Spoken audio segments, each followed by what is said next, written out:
Hello, thank you so much for joining me. It's Jen. This is the Mindfulness Movement and Exercise Podcast. This is episode number 20, and I'm going to be discussing interoception, perception, and a potential shift. But first, let's recap last time because I know it's been a few weeks.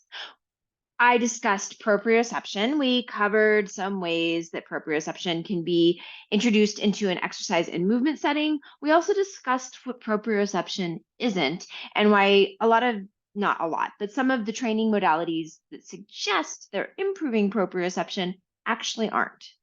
We discussed why proprioception matters and different ideas for how you could implement it into your movement. You could begin to implement it into your movement session. Before we begin, come into a comfortable position, doesn't matter what it is. And I want you to begin scanning your entire self. You can start at your head or you can start at your feet.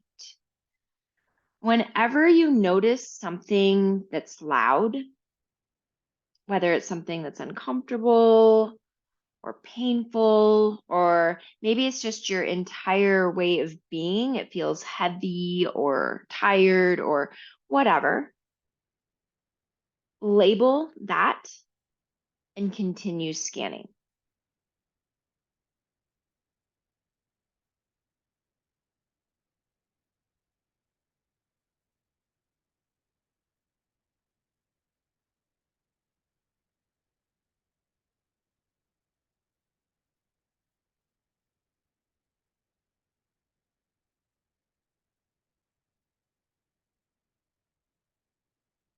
Now I want you to continue scanning, but this time I want you to notice whenever there is an absence of sensation.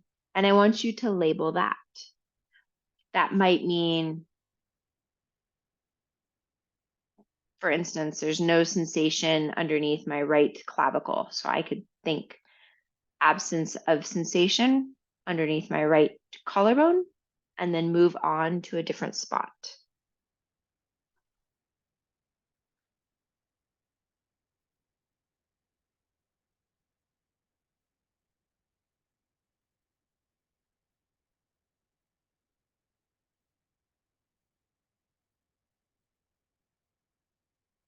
Once you've finished with that, go ahead and pause for a moment.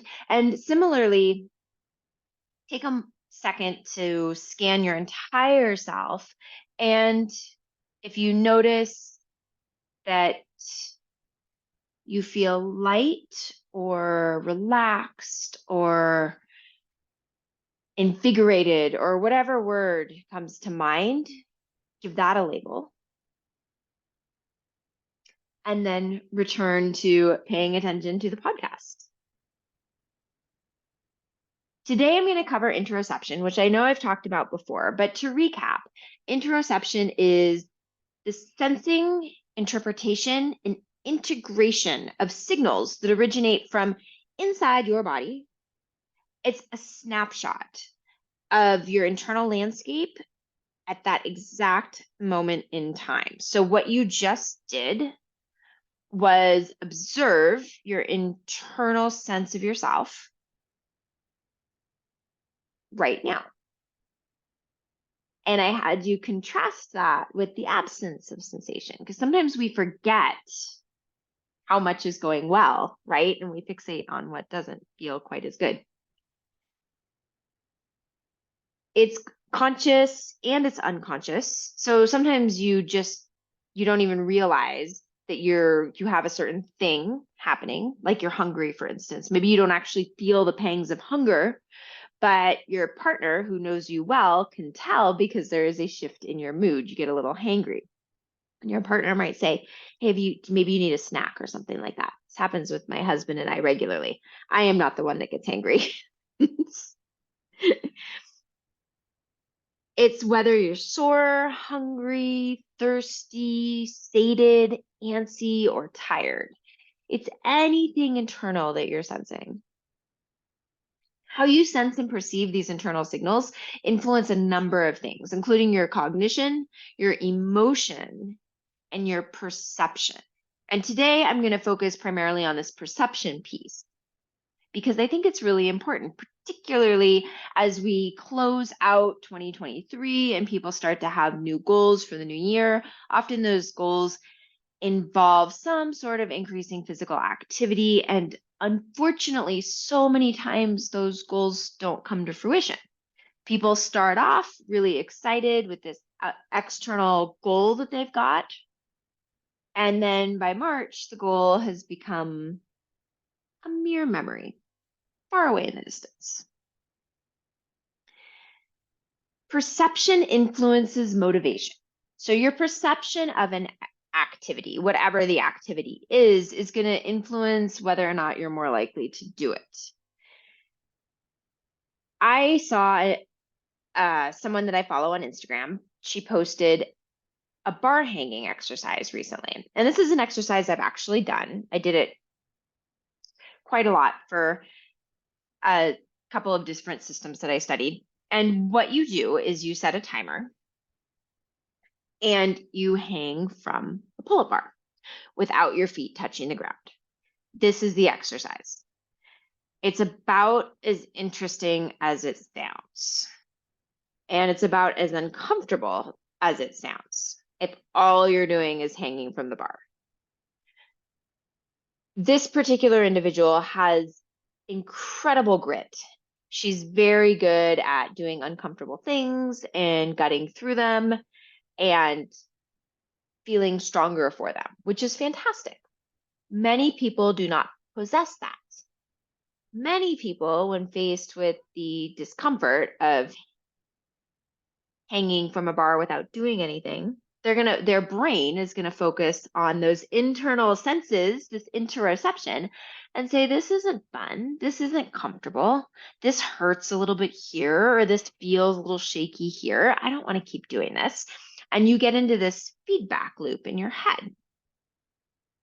It makes the time go by so slowly when that feedback loop is going on.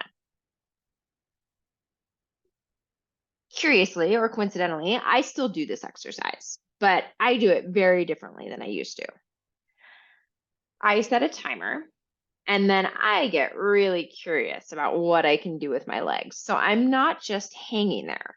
I start rotating and twisting and shifting my weight and making different shapes with my legs and playing with different patterns. Basically, I distract myself and I occupy my brain. Something else I could do, I was recently reading that Taylor Swift, when she was training for her Eras tour, which is the tour that she just did, that was quite the event. She was on stage, I think it was for over 3 hours performing at each of these venues, was she would get on a treadmill and she would sing her set list. And she would alter the pace and the incline depending on what the set list called for. So if the set list was active and really energetic and, required a lot of rhythm and a lot of beat, she would increase the speed on the treadmill so that she was, running at a pretty good clip, and she might increase the incline as well. If the set list was slower, she might slow it down to a walk, but she was singing the entire time. She did this, according to this article, she did this almost every day, starting 6 months prior to the show so that she'd be in shape for the show. I have to imagine that because she was singing and her brain was engaged, it made the act of being on a treadmill for that long feel a lot more tolerable. I think I've talked about this before. I run. I love running outside. I don't notice the time. I can go out for an hour or an hour and 20 minutes, and I don't focus on anything other than just being. I'm one with my thoughts. I focus on a lot of different things. Sometimes I don't focus on anything. For me, it's very relaxing, despite the fact I'm working pretty hard. If I go on a treadmill, I don't ever last more than 25 minutes, and I spend the entire time wondering when it's going to be over. So this act of being distracted, it can make the noise, that internal noise from the interoception, it can dial it down a bit. The next logical question is, does this take away from the work? Does this reduce the potential physical results? Well, no. Because physiologically, you're working at the same level, if not higher, than when you're not distracted. Now, this isn't to say you should always remove yourself from what's physically going on, but it is to say that sometimes changing your perception can really alter your experience around a specific activity. And sometimes that is necessary to begin some sort of habit. If I stay within this bar hanging realm, another way to look at this is, I know I've talked about this on here before, I like aerial stuff. And something that happens in aerial stuff when you're doing tricks, which is what I like to do, is you end up doing a whole lot of a movement that looks a lot like a pull-up, and you do it a lot. But the crazy thing is you don't notice that you're doing it a lot because you're so focused on other aspects of it. So even though I'm inverting my body upside down, the act of the invert isn't what I'm focusing on, really. I mean, I'm focusing on it a little bit because I want it to feel a certain way, perhaps, but I'm really focusing on, how do I hook my leg? Where does my other leg go? Am I letting go of whatever apparatus I'm on? So the other thing about this is when this focus is happening, the mindfulness shifts outside of the body to the act of what you're doing. This isn't necessarily a bad thing, as long as you can bring the focus back to the body on occasion. And often with some of these more dynamic acts, like the act of hanging from a bar, it requires grip strength, it requires some endurance,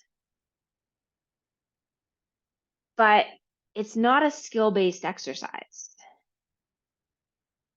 So having some distraction isn't bad. Taylor Swift isn't trying to run a sub-3 marathon. She doesn't care about her technique while she's running. She cares about being able to perform for her fans. So while she's on this treadmill doing this thing, singing, her focus, she's still mindful. She's focusing on her singing rather than on her physical being. Again, this isn't a bad thing.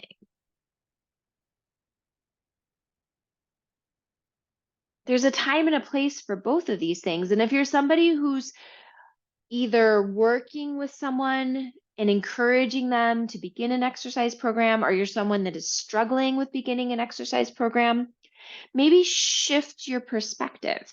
If you're someone that struggles with the act of exercise because you find it uncomfortable and you don't find it something that you enjoy or that's interesting, what can you do that is interesting, that focuses your attention? I've talked to a number of people who have said, I don't like exercise, but I like dancing.